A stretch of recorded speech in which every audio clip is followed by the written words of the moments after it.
E aí, pessoal, tranquilo? Bom, retornando aí para os nossos estudos, falando sobre temas referente ao Tribunal do Júri. É, Vamos continuar aqui com uma decisão do STJ, mas antes eu quero comentar com vocês. Bom, vou ler aqui o artigo 155 do Código de Processo Penal.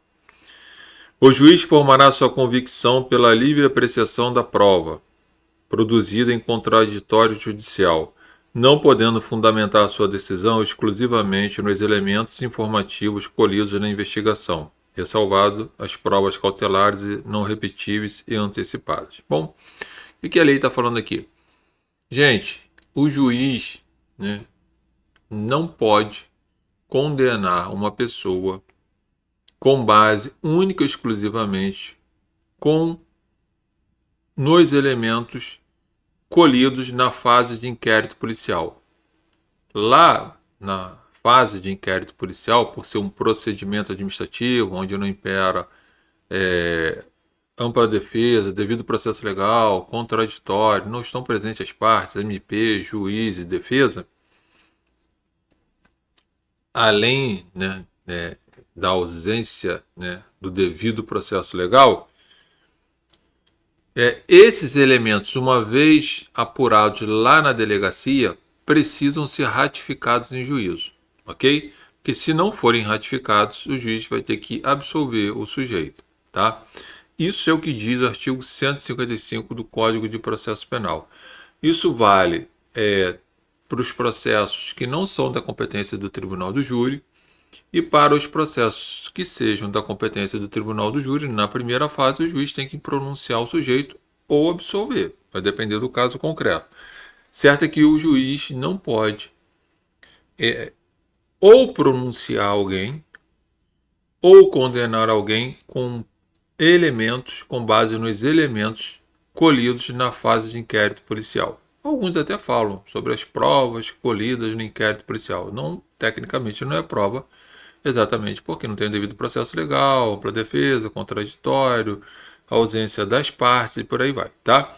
Vou compartilhar aqui a tela para vocês verem o posicionamento do STJ no julgado. O que assusta novamente aqui para chegar no STF é porque o juiz condenou com base nos elementos do inquérito policial, o que é um absurdo que a gente vem falando aqui, né? Vamos lá ver lá como é que é essa história. Bom, isso está aqui no informativo 686 de 1º de março de 2021. Então, se você tiver num caso concreto, por exemplo, isso já aconteceu comigo, né, que o sujeito foi denunciado e os elementos lá no inquérito tinham informações, depoimentos que efetivamente apontavam ele como o autor do disparo da arma de fogo.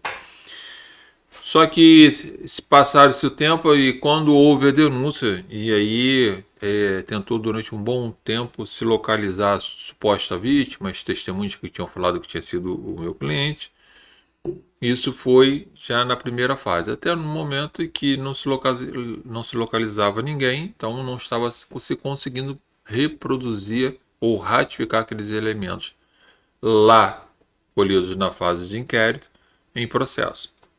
E aí eu pressionei o juiz, enfim, tudo isso, se também ele não fizesse esse procedimento, eu iria entrar com habeas corpus, mas o que o juiz fez?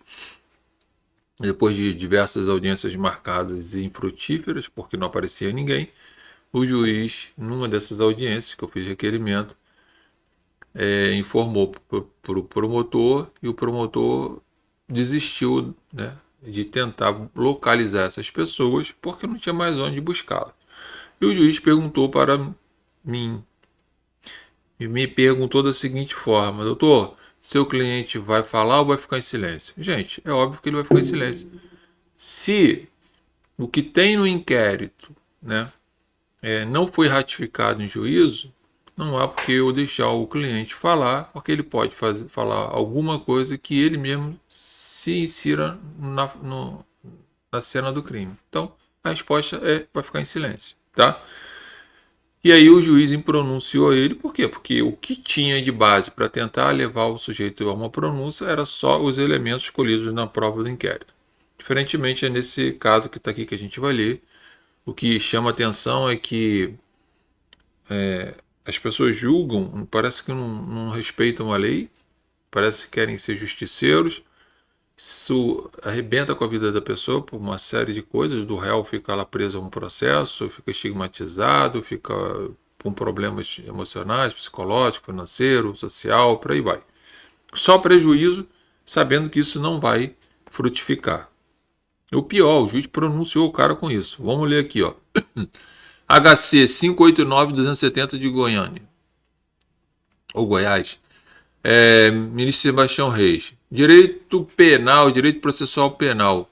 Tema: pronúncia, decisão ancorada exclusivamente em elementos colhidos na fase, no inquérito policial. Impossibilidade, ofensa ao artigo 155. Gente, o juiz pronunciou o cara com base somente nos elementos colhidos na fase de inquérito. Tu acredita isso? Movimentou esse tempo todo o processo, angústia nas pessoas, sabendo que isso não ia prosperar. A atual posição do Superior Tribunal de Justiça sobre o tema admite a pronúncia do acusado com base em indícios derivados do inquérito policial, sem que isso represente afronta ao artigo 155 do Código de Processo Penal. Eu até acho que eu sou até contra o recebimento da denúncia se tiver elementos lá que só referente a informações colhidas no inquérito e que não tenham, né, por exemplo, a ratificação das provas. Mas tinha o nome das testemunhas, as testemunhas não foram localizadas. Aí tudo bem, você recebe a denúncia e daí parte para a ideia de que vai se tentar localizar. Mas se não localizar, não é para pronunciar, né, gente? Assim, na linha dos precedentes desta Corte e do Supremo Tribunal Federal, embora não seja possível sustentar uma condenação com base em prova produzida exclusivamente na fase inquisitorial, não ratificada em juízo, tal entendimento não se aplica à sentença de pronúncia, HC tal.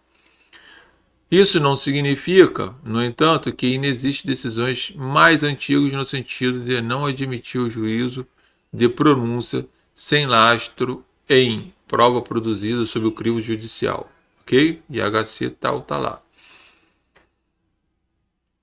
Neste sentido, em nova orientação, a segunda turma do Supremo Tribunal Federal, HC 180-144 de Goiás, ministro Celso de Mello, em 2020, enfrentou a questão e decidiu pela impossibilidade do juízo de pronúncia nas condições mencionadas, partindo da premissa de que o processo penal se estrutura sobre garantias e objetiva resguardar do arbítrio estatal o status libertate do acusado. Até que, enfim, alguém, né, teve luz para tentar barrar isso.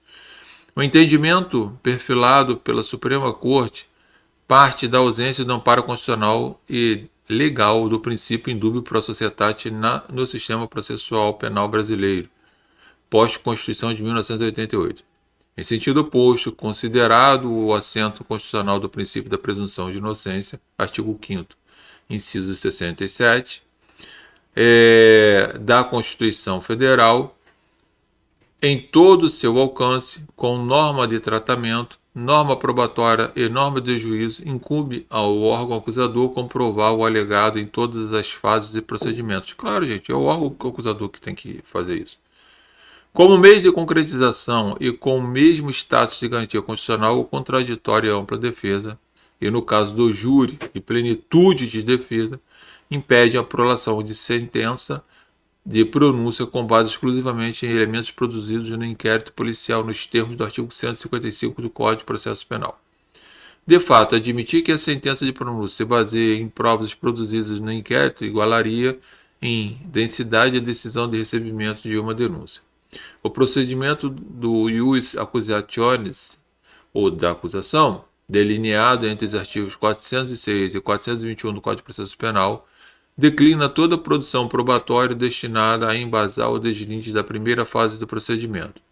Trata-se de arranjo legal em busca de evitar a submissão dos acusados ao conselho de sentença de forma temerária, não havendo razão de ser em tais exigências legais fosse admissível a atividade inquisitorial como suficiente. Claro, porque no júri, no plenário, tudo pode acontecer. Tem gente que é inocente e é condenada, tem gente que é culpada e acaba sendo inocentado pelo júri. Lá é uma lide temerária mesmo. É incompatível com os postulados do Estado Democrático de Direito admitir no bojo do processo penal a hipótese de que os jurados possam condenar alguém com base em íntima convicção e julgamento que sequer deveria ter sido admitido. Claro, né, gente? Os julgamentos proferidos pelo tribunal do júri possuem suas peculiaridades em permanente discussão até mesmo nos tribunais superiores a respeito da possibilidade de revisão dos julgamentos de mérito, da extensão dessa revisão, o que torna mais acertado exigir maior rigor na fase de pronúncia. Então, o STJ tem aí a regra de posicionamento que se o sujeito foi denunciado, teve lá com base no inquérito policial, que é o que ocorre em regra, depois foi deflagrada a ação, o juiz recebeu a ação, recebeu a denúncia, o réu foi intimado, apresentou defesa preliminar e está se tentando localizar a vítima e testemunhas para ratificar aquilo que foi falado no inquérito policial e não consegue, não pode o juiz, em um determinado momento do procedimento, dentro do processo, que ele vai ter que decidir se desclassifica, se absolve, se pronuncia ou se pronuncia. Não pode ele pronunciar desta forma como está aqui na decisão. Tem que, no mínimo, pronunciar. Eu acho que tem que absolver, né? Mas o que eles fazem? Pronunciam porque o prazo prescricional fica correndo lá. Se surgir alguma prova nova, depois o MP ainda tem como deflagrar essa ação. Então fiquem atualizados aí.